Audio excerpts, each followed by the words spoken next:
कैसे हैं आप लोग। तो यहाँ पे देखिए हम मार्केट को देख लेते हैं कि मार्केट में हमने क्या देखा था और क्या किया। ठीक है, तो अगर मैं यहाँ पे मार्केट की बात करूँ तो मार्केट पे सबसे पहले क्या होता है, डाउन साइड का मोमेंटम दिया था। अब देखिए डाउन साइड का मोमेंटम था, तो अभी आपको एक चीज़ समझना होगा कि मार्केट में देखिए डाउन साइड का मोमेंटम तो था।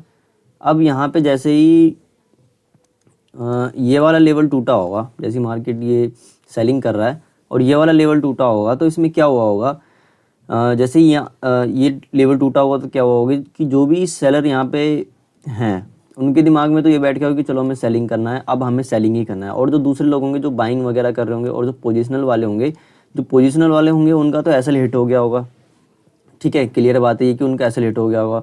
और जो बायर हैं जो बाइंग करने आ रहे थे उनके भी दिमाग में बैठ चुका होगा कि अब मार्केट ऊपर नहीं जा सकता, या तो यहीं का ही रहेगा या फिर मार्केट नीचे ही जाने वाला है। ठीक है, मार्केट ऊपर नहीं जाएगा, तो उनकी साइकोलॉजी ये बनी पड़ी थी। अब देखिए क्या होता है कि ऐसी साइकोलॉजी में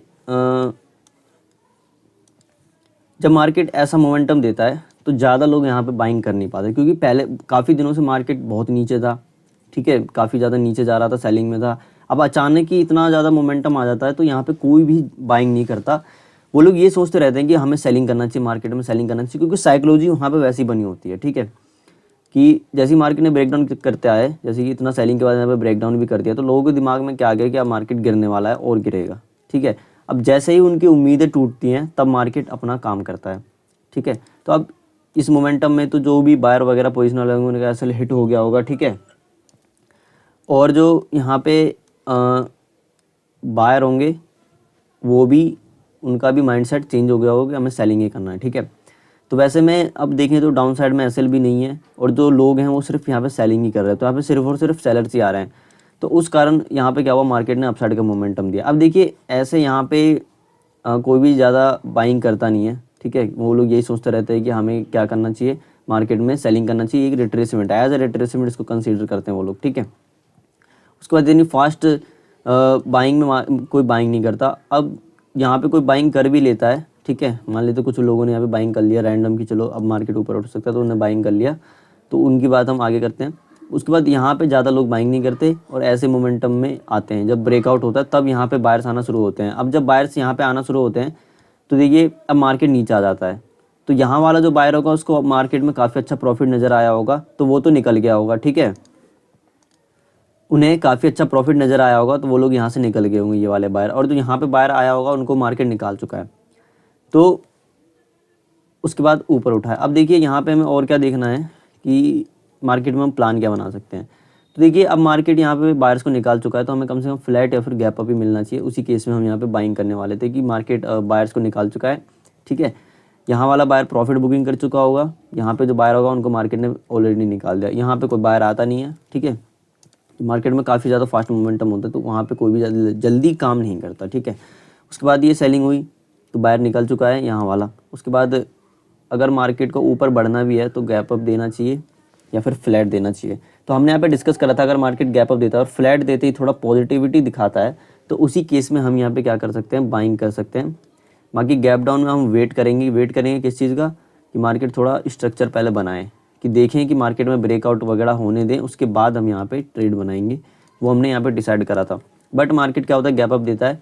ठीक है, अब देखिए गैप अप देता है मतलब कह सकते हो मैं, छोटा सा गैप डाउन होता है, फ्लैट मान लेते हैं, गैप अप नहीं था, हल्का सा फ्लैट था मार्केट में। उसके बाद खुलते ही मार्केट ऊपर बढ़ने लग जाता है और यहाँ पे इसका रेजिस्टेंस लेने लग जाता है। तो यहाँ पे रेजिस्टेंस ले रहा था तो हमने ट्रेड नहीं बनाया, क्योंकि क्या हो सकता था कि मार्केट रिट्रेसमेंट दे सकता था, जो कि मार्केट ने दिया भी। क्योंकि देखिए अभी आपको देखना पड़ेगा कि जैसे यहाँ पे निफ्टी है, निफ्टी यहाँ पे क्या कर रहा था कि क्लोजिंग प्राइस का सपोर्ट लेकर के ऊपर उठ रहा था, तो यहाँ पे क्लोजिंग प्राइस का सपोर्ट से तो मार्केट जाने नहीं वाला, कम से कम ब्रेकडाउन तो करेगा ही। तो हम यही वेट कर रहे थे कि निफ्टी पहले ब्रेकडाउन कर दे, उसके बाद हम यहाँ पे ट्रेड बनाएंगे।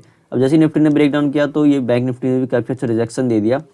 तो ऐसे में जो यहाँ पे जैसे कि मार्केट ने क्या करा था, 49,500 के ऊपर ही क्लोजिंग दी थी। तो ऐसे में क्या हो सकता है, कुछ बायर यहाँ पे बैठे हुए होंगे तो वो भी ऐसे रिजेक्शन में निकल गए होंगे, और निफ्टी में ब्रेकडाउन हो गया था तो उसको देखकर भी लोग यहाँ पे निकल गए होंगे। तो डाउन साइड के बायर क्लियर हो गए ऐसी मोमेंटम में। उसके बाद हम यहाँ पे और कोई चारा नहीं था, मार्केट ने थोड़ा पॉजिटिव मोमेंटम दिखाया तो हम यहाँ पे ट्रेड बना और ब्रेकआउट जैसे हुआ हम वहाँ से एग्जिट हो गए, हमारा टारगेट हिट हो गया, हम एग्जिट हो गए। ठीक है, तो ऐसा कुछ था मार्केट। निफ्टी की भी अगर मैं बात करूँ तो निफ्टी में भी सेम चार्ट बना हुआ था कि ऐसी सेलिंग में जो भी पीछे के पोजिशनल वाले होंगे, जो भी बायर होंगे, उनका माइंडसेट और जो पोजिशनल वाले होंगे उनका एसएल हिट हो गया होगा, ठीक है। फिर ऐसे मोमेंटम में ज़्यादा बायर आते नहीं है। कुछ बायर यहाँ पे आए भी होंगे तो काफ़ी अच्छे प्रॉफिट में होंगे, वो अपना प्रॉफिट वगैरह बुक करके निकल गए होंगे, तो हमें उनको टारगेट नहीं करना। और जो यहाँ पे बायर्स आए होंगे उनको मार्केट ने ऐसे रिट्रेसमेंट में निकाल दिया होगा।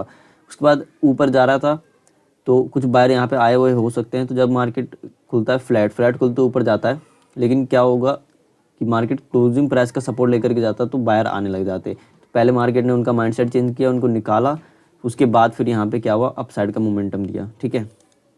और निफ्टी में बैंक निफ्टी से ज़्यादा अच्छा मोमेंटम है। सेंसेक्स में भी देखें तो वही चीज़ हो रहा है कि मार्केट ने नीचे आया, जो बायर होंगे उनको निकाला, पोजिशनल वालों को निकाला, क्योंकि काफ़ी अच्छा सेलिंग था। तो ऐसे में एक लेवल कोई टूट गया, जैसे 75-800 का लेवल टूट गया, 76,000 का लेवल टूट गया। तो ऐसे में क्या होता है, जो भी बायर होता है पोजिशन वाला, वो अपना पोजिशन कट करने लग जाते हैं। तो वो लोग कट कर रहेंगे, और जो बायर होंगे रिटेल में, वो यहाँ पे क्या सोचने लगेंगे, अब मार्केट गिरने वाला है, अब मार्केट ऊपर नहीं बढ़ सकता। तो जब भी मार्केट ऊपर बढ़ गया, और ऐसी बाइंग में क्या होता है, किसी छोटे मोटे लोग, मतलब कुछ ही लोग बाय कर पाते हैं, तो उनका भी प्रॉफिट होता है, तो वो निकल जाते हैं। और यहाँ पे जो बाइंग करने आते हैं उनका मार्केट ऐसे हिट कर देता है। और यहाँ पे वो उठा है तो थोड़ा बहुत हो सकता है कि 200 के ऊपर क्लोजिंग दी है, 76-200 के ऊपर क्लोजिंग है, तो मे भी आप कुछ बायर्स हो सकते हैं, उनको भी यहाँ पे फ्लैट खुल के मार्केट थोड़ा ऊपर गया, उसके बाद उनको भी मार्केट ने निकाल दिया। तो यहाँ पे सब बायर निकल चुके हैं, तो हमें यहाँ पे बाइंग नहीं करना चाहिए। अब देखिए, एक चीज़ यहाँ पे सबसे ज़्यादा बड़ी चीज़ जो हमें सामने से दिखेगी कि हमें बाइंग करना चाहिए, वो ये है कि यहाँ पे डब्ल्यू पैटर्न आपको एक दिख रहा होगा। यहाँ पे क्या है, आपको एक डब्ल्यू पैटर्न दिख रहा होगा ये। तो अभी इसी डब्ल्यू पैटर्न पे हम काम कर रहे थे कि अगर मार्केट गैप अप देता है तो हाँ, ये डब्ल्यू पैटर्न काम कर सकता है। लेकिन अगर गैप डाउन दे देता है तो उससे क्या होगा, जो बायर ने यहाँ पे अपना स्ट्रक्चर बनाया है, वो इससे हमें क्या पता लगेगा गैप डाउन से, कि वो वीक है। तो एक बात हम यहाँ पे ये भी देख सकते हैं। तो हमें लग ही रहा था कि मार्केट डब्ल्यू पैटर्न हमें कंप्लीट करना चाहिए, तो डब्ल्यू पैटर्न कंप्लीट भी कर रहा है, जो कि ठीक है। लेकिन क्या होता है कि जब मार्केट में यहाँ पे माइंडसेट ख़राब हो गया, फिर एकदम से मार्केट बढ़ गया, फिर यहाँ पे ट्रेड बनाते हैं उनका फिर माइंडसेट ख़राब होता है। तो उन्हें ज़्यादा, जब माइंडसेट ख़राब होता है ना, एक चीज़ आपको अच्छे से ध्यान में रखना चाहिए कि जब माइंडसेट ख़राब होता है तो आपको कुछ भी नज़र नहीं आएगा। बस आपको यही नज़र आएगा कि मेरे को एक ग्रीन फ्लैग दिख जाए, ग्रीन दिख जाए एक बार, बस मेरे को ग्रीन दिख जाए तो मैं निकलूँ ना। बस आप उसी ग्रीन के चक्कर में क्या होता है, और लॉस करते हुए हम चले जाते हैं। प्रॉफिट कम होता है, लॉस उसमें बहुत ज़्यादा हो जाता है। तो आज के लिए बस इतना ही, मिलते हैं अगली वीडियो में, तब तक के लिए धन्यवाद।